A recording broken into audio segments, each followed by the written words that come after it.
आज सुनाते हैं चींटी और टिड्डा की कहानी। गर्मी का दिन था। सुबह की खिली धूप में एक टिड्डा बड़े मजे से घास पर फुदक रहा था। वह बड़ा खुश था और उस खुशी में गा रहा था, नाच रहा था और जिंदगी के मजे ले रहा था। एक ओर जहाँ टिड्डा अपनी मस्ती में लगा हुआ था, वहीं दूसरी ओर एक चींटी अनाज के एक दाने को पीठ पर धोकर अपने बिल में ले जा रही थी। जब चींटी टिड्डे के पास से गुजरी तो टिड्डे ने उसे अपने पास बुलाया और कहा, प्यारी चींटी आओ मजे करें। लेकिन चींटी ने मना कर दिया और अपने काम में लगी रही। वह पूरे दिन कड़ी मेहनत कर एक कर अनाज का दाना खेत से उठाकर अपने बिल तक ले जाती रही। अपनी मस्ती में डूबा टिड्डा चींटी को देखता और हंसता। वह बार बार उसे अपने पास बुलाता और कहता, प्यारी चींटी तुम क्यों इतनी मेहनत कर रही हो? आओ कुछ देर आराम करो, मेरा गाना सुनो।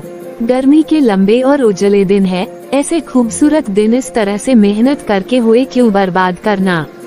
चींटी बोली, मैं ठंड के मौसम के लिए भोजन इकट्ठा कर रही हूँ। मेरी सलाह मानो तो तुम भी ऐसा ही करो, वरना बाद में पछताओगे। अभी से ठंड के मौसम के बारे में क्यों चिंता करना। टिड्डा बोला, मेरे पास पर्याप्त भोजन है और ठंड का मौसम तो अभी बहुत दूर है।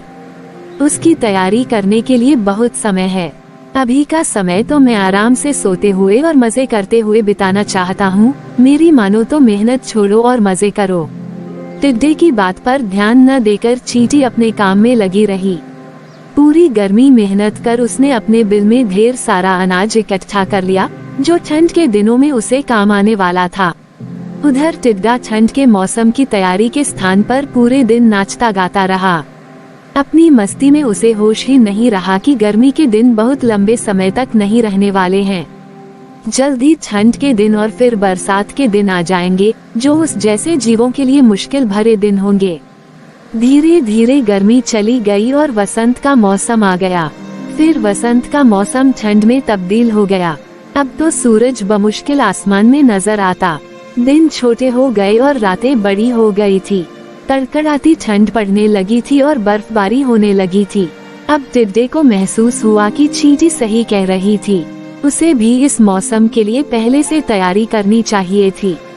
लेकिन वो तो पूरी गर्मी नाचता गाता और मजे करता रहा। अब न उसे गाना गाने का मन कर रहा था, न ही नाचने का। उसका भोजन खत्म हो चुका था। वह ठंड और भूख से तड़प रहा था।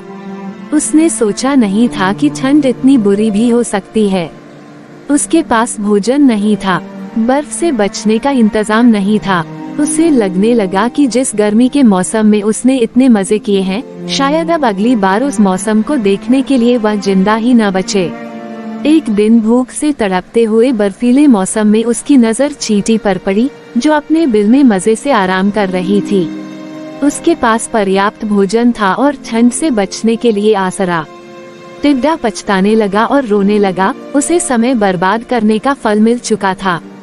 कहानी से सीख, समय का सदुपयोग करें, अन्यथा समय हाथ से निकल जाने पर पछतावे के सिवाय कुछ हाथ नहीं आता।